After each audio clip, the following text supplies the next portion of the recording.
This is Zoran Mamdani, the Democratic Socialist Mayor of New York City. Recently, he took to the podium to announce his brilliant new plan to solve the cost of living crisis. And spoiler alert, if you're a New Yorker, it involves spending tens of millions of your tax dollars. Since 2019, food prices have soared at grocery stores around the country by roughly 30%, in fact. But it should be noted that grocery prices increased 22.6% from January 2021 to December 2024. In comparison, there has only been a 3.7% increase during the first 19 months of Trump's second term. But I digress. Talk to shoppers around the city, and you'll often hear the same frustration. Wages have not kept up. Wages haven't kept up? Gee, I wonder if that has anything to do with New York City taxing local businesses to death, regulating them into the ground, and making it mathematically impossible for small business owners to give people a raise without completely going bankrupt. But please, tell us how this is the grocery store's fault. Making matters even worse, some corporations have built out technology that allows for something called surveillance pricing, collecting personal data to charge some people more than others for the same carton of eggs, for the same gallon of milk.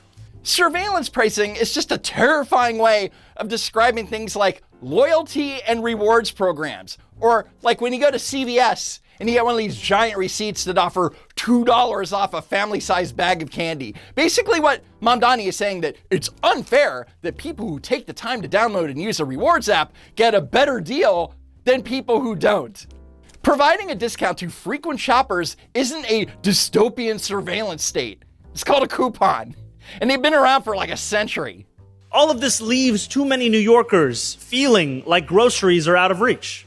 And why are they out of reach? Because running a grocery store in New York City comes with insane energy costs, crushing regulations, and endless bureaucratic red tape. But instead of addressing any of that, Mamdani's big brain idea is to spend your tax money to build the DMV of supermarkets. Get ready to wait in a 3-hour line just to find out that they're out of bread. More than a century ago, Mayor Fiorello LaGuardia witnessed the food riots of 1917, led by immigrant mothers incensed with soaring food prices. Those mothers took to the streets to overturn push carts and eventually called for a boycott of marked up goods. Okay, true story. The 1917 food riots and subsequent boycott was a massive grassroots consumer strike that successfully forced wholesalers to drop their prices. But what Mamdani claims happens next is where his history lesson goes completely off the rails. Years later, when he became mayor, he spearheaded the creation of municipally owned markets to reduce the cost of groceries for those same immigrant mothers.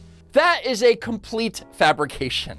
Fiorello LaGuardia didn't build those markets to act as a benevolent grocery subsidized by the state. He built them because he hated the unsanitary pushcarts clogging the streets, and he wanted to break up the mafia monopolies that were extorting the street vendors. So Mayor LaGuardia forced these independent vendors indoors into spaces like the Essex Street Market so he could regulate them and charge them rent. You notice the massive difference, right? Mayor LaGuardia constructed a building and acted as a commercial landlord. He didn't buy the tomatoes, he didn't set the prices, and he didn't put city workers behind a cash register. He just provided a space for independent, free market capitalists to compete with each other. But I guess admitting that LaGuardia was a strict landlord who loved regulations doesn't sound quite as romantic when you're trying to pitch a socialist supermarket. He did so because he believed in a simple definition of the task of government: to make people's lives better.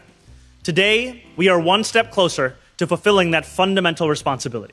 Yeah, because if there's one thing that the government excels at, it's customer service and operational efficiency.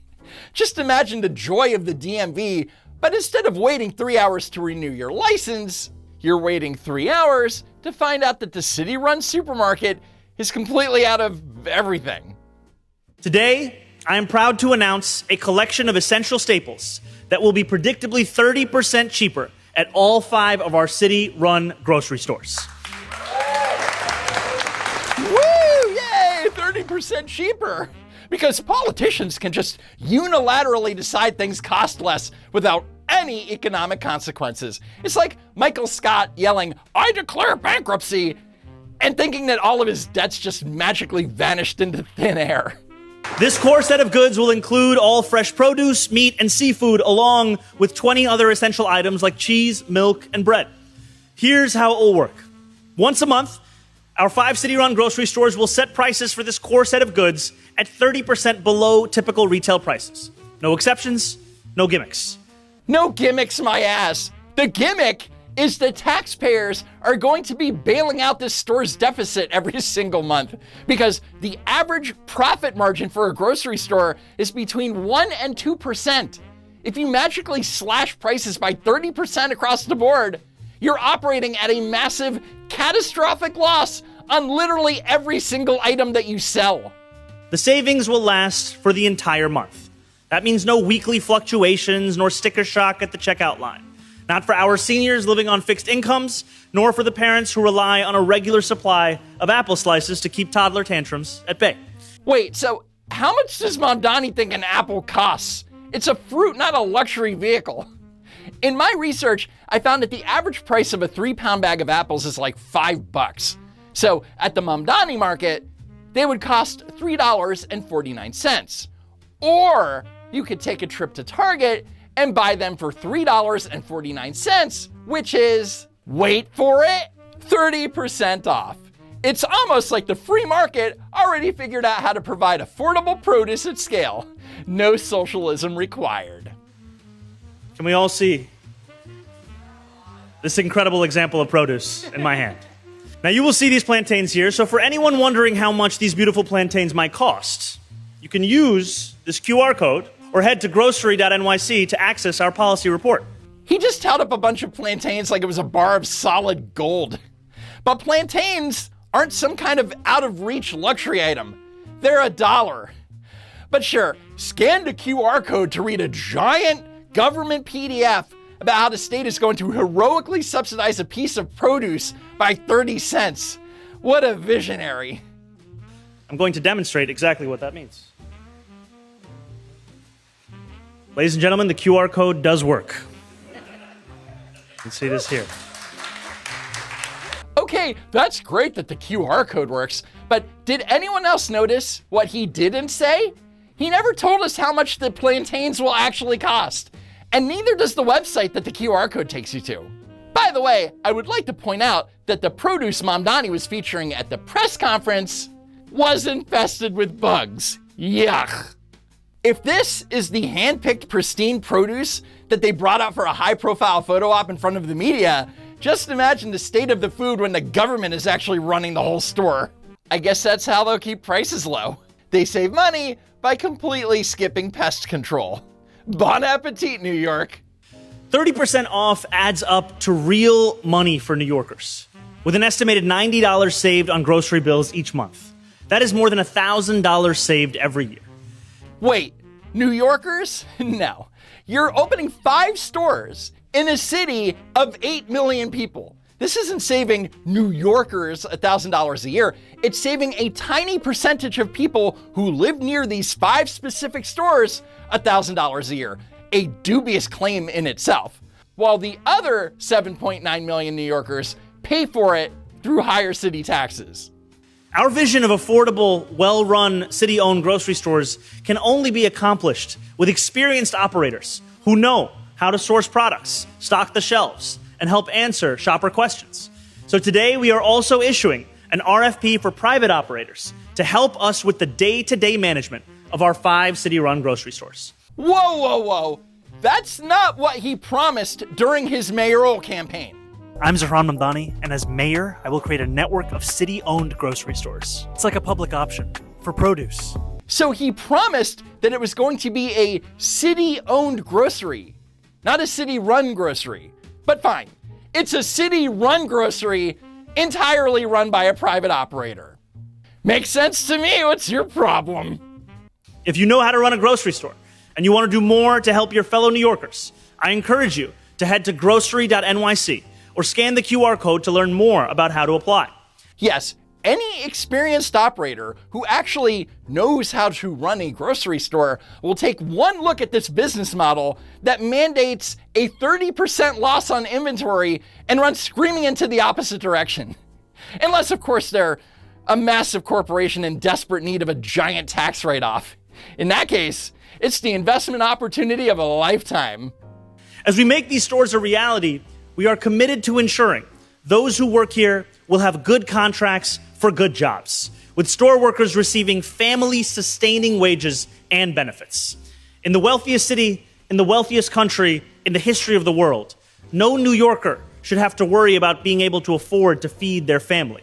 So according to the New York City Economic Development Corporation, whoever runs one of these Mamdani marts has to provide ongoing access to affordable groceries, including a core basket of in-demand, healthy, fresh foods priced below market average prices. Create quality jobs, including jobs that offer family-sustaining best-in-class wages and benefits and ensure worker safety and respect, and that align with community needs, as well as key food, health, and economic justice priorities of the city and the NYC EDC. Low prices, high wages, massive benefits, private managers, economic justice. The only thing missing from this speech is the part where he explains how a store with literally negative profit margins is going to pay for all of this. Whenever a politician promises you artificially cheap goods and artificially high wages at the same exact time, grab your wallet and run, because the laws of mathematics still apply, even in New York City. Question about the essential basket of goods. You said they're going to be 30% cheaper than they would be at the grocery store down the street, or even if there's one not down the street, if it's a food desert. How are you going to keep people from taking advantage of that, that deal, basically? And is there going to be a limit on the number of items that someone can take that are discounted at that level from that essential basket? So our RFP makes very clear that this is a program for New Yorkers to be able to put food on the table, not a program for people to be able to make a quick buck through reselling. Right, because simply asking nicely and saying, please don't resell this, is definitely going to stop people from clearing out your artificially underpriced inventory to make a massive profit. So what's the actual plan here? Well, here's Jeannie Pak, the CEO of the NYC EDC, on the matter. Yes, if you look at our RFP for the operator, we are looking to make sure that we target New Yorkers, whether it be a sort of a library card-esque thing, and also we manage who's buying and that is focused on everyday New Yorkers. So we are mindful of that, and so we're going to make sure that we have all the things in place to ensure that that does not happen. So earlier, at this exact press conference, Mamdani was hyperventilating about how evil private corporations use surveillance pricing and collect your data when you use a loyalty program. But to stop people from clearing out the discounted meat at the mayor's new communist mart, you have to scan a mandatory government-issued loyalty or membership-style card so that the city can track exactly who you are and what you're buying. The hypocrisy, it's actually staggering. And the New York City Mayor's office confirmed this to Reuters.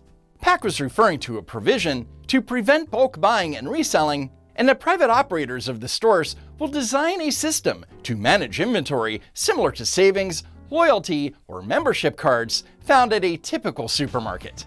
Wait, let me read that again. They're going to use a system similar to savings, loyalty, or membership cards found at a typical supermarket. So when Food Emporium tracks your purchases to give you a discount, it's corporate evil. But when the Mamdani Mart does it to ration your subsidized chicken, it's economic justice. But don't worry, I'm sure that the government isn't going to do anything shady with the massive database tracking the exact food purchases of its citizens. Because if there's one thing that the government has a flawless track record on, it's respecting your privacy. Anyway, that's it for now. Head on over to my super cool merch store at don'twalkrun.shop. As always, thank you so much for tuning in. Please subscribe to the channel, and I hope to see you next time, if there is next time.